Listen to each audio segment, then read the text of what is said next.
And then a very different kind of performance from Steve Carell. What? I mean, the character of John E. for Eagle DuPont is just casting.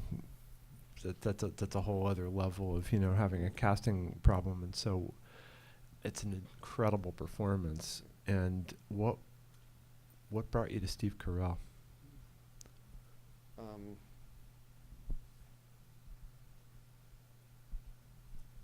I wonder if that's uninteresting to people who haven't seen it yet, but I'll just say.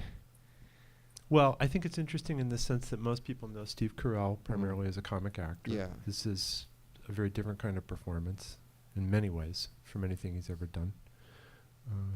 So in that sense, it's interesting.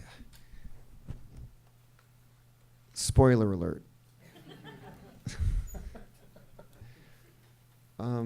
The character that he plays does some horrible things. And he does some unexpected things. And I wanted to cast somebody who would be unexpected but could pull it off. And it seemed like it needed to be somebody that defies our imagination of who this person can be.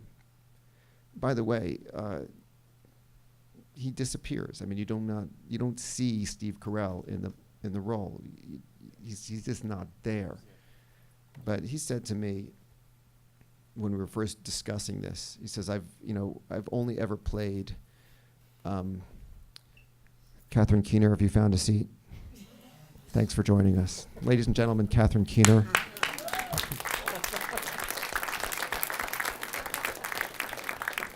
But more importantly, Clyde Mulroney.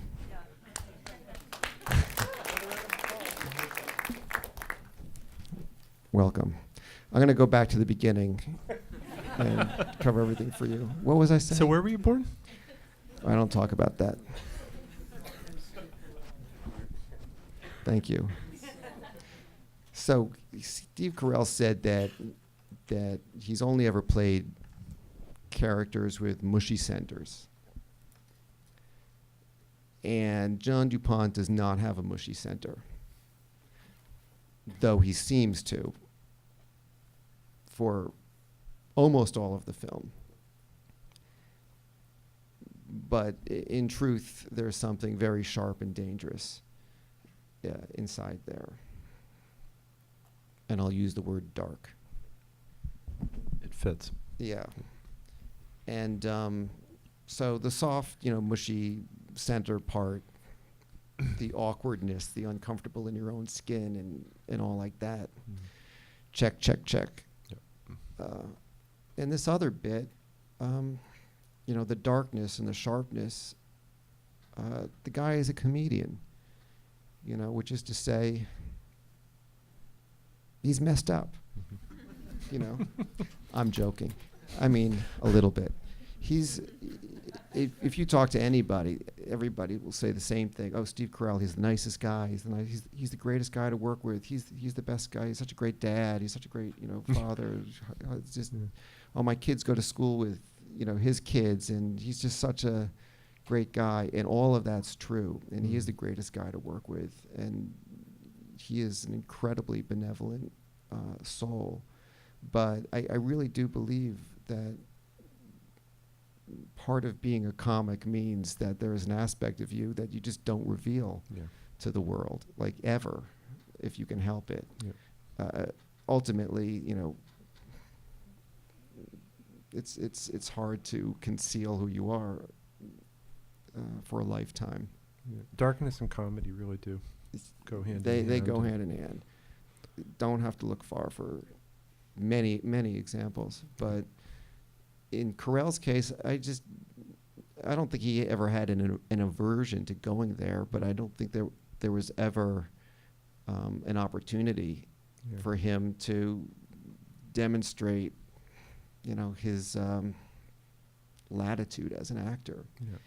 And from the beginning, he talked about this as something that was going to be different for him in every way.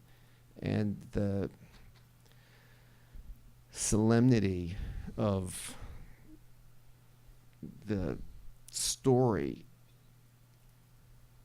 that was really brought into stark relief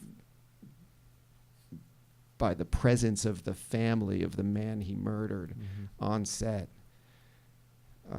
and the brother of the man he murdered, and dozens of people who were close to the story.